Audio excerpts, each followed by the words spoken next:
Moni nonse, ndabweranso ine bambwale. Lelo mutu wathu ndi Kuwala Kwakukulu.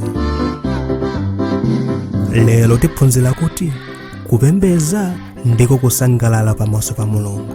Verse lathu loloweza ndi Filipi 4:4.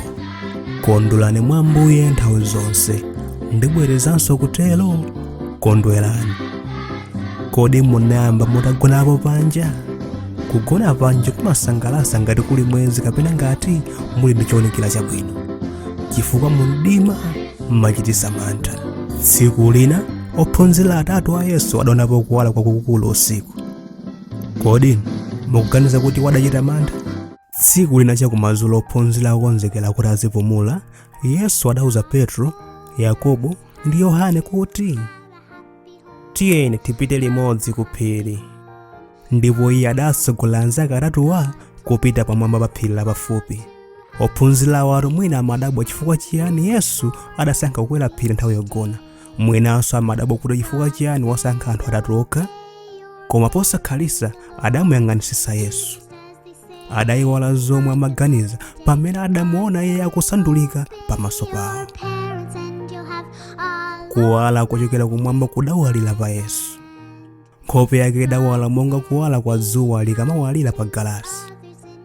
Zovala zake zimaoneka ngati mikanjo yatsopano yonyezimira yoyenera mfumu.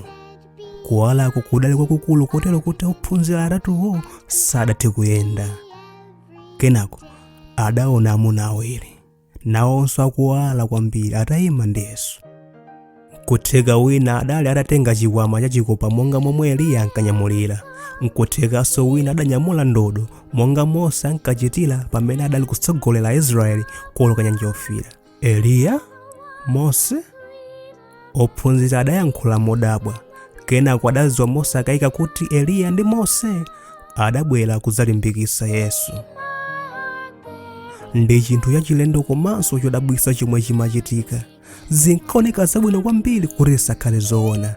Eliya ndi Mose adabwera kudzalankhula ndi Yesu. Petro adali ndi chimwemwe zedi ndipo ankafundisisa kuwuzanso wena. Kodi adakatani kuti aonetse chisangalalo chake kwa Yesu? Ambuye, ndi bwino kuti pano tili nanu.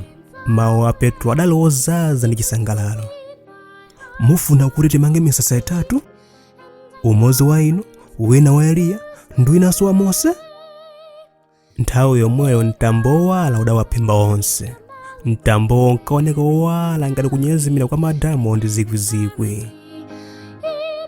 Ndipo kuchokera mukuwala kukongolako mawu a Mulungu adamveka.